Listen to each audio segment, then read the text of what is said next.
નમસ્કાર વિદ્યાર્થી મિત્રો, વિદ્યુત પ્રવાહની ચુંબકીય અસર પાઠના એન્ડમાં આપણને પૂછ્યું છે શોર્ટ સર્કિટ અને ઓવરલોડિંગ એટલે શું, બેયની વ્યાખ્યા પૂછવામાં આવી. તો પહેલી હું ચર્ચા કરીશ શોર્ટ સર્કિટની. મિત્રો, અકસ્માતે પરિપથમાં પોઝિટિવ અને નેગેટિવ વાયરો ભેગા થઈ જાય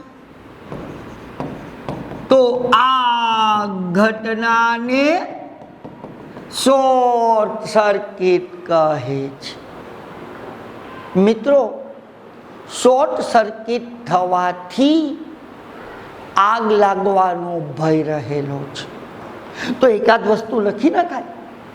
શોર્ટ સર્કિટ થવાથી પહેલી વાત પોઝિટિવ ને નેગેટિવ ભેગા થાય એટલે અવરોધ જેવું કંઈ રહ્યું જ નહીં. આમ પોઝિટિવ, હજી આપણે શોર્ટ સર્કિટમાં કે પોઝિટિવ અને નેગેટિવ વાયરો ભેગા થવાથી પરિપથનો અવરોધ આર એકદમ ઘટી જાય છે. ભણી ગયા ઓહમનો નિયમ. શું ભણ્યા ઓહમનો નિયમ? તો કે ઓહમનો નિયમ શું છે? I બરાબર V ના છેદમાં R.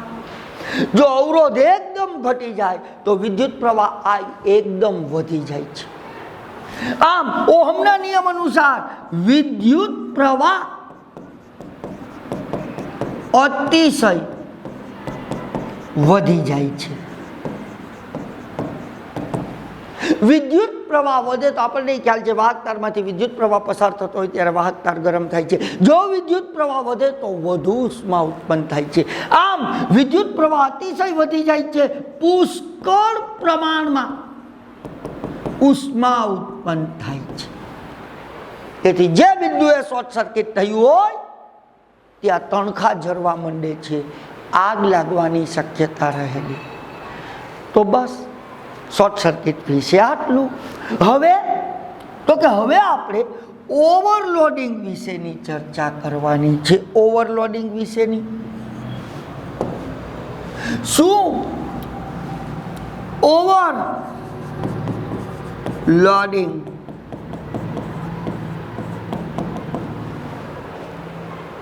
ઊંચો પાવર રેટિંગ ધરાવતા ઉપકરણો.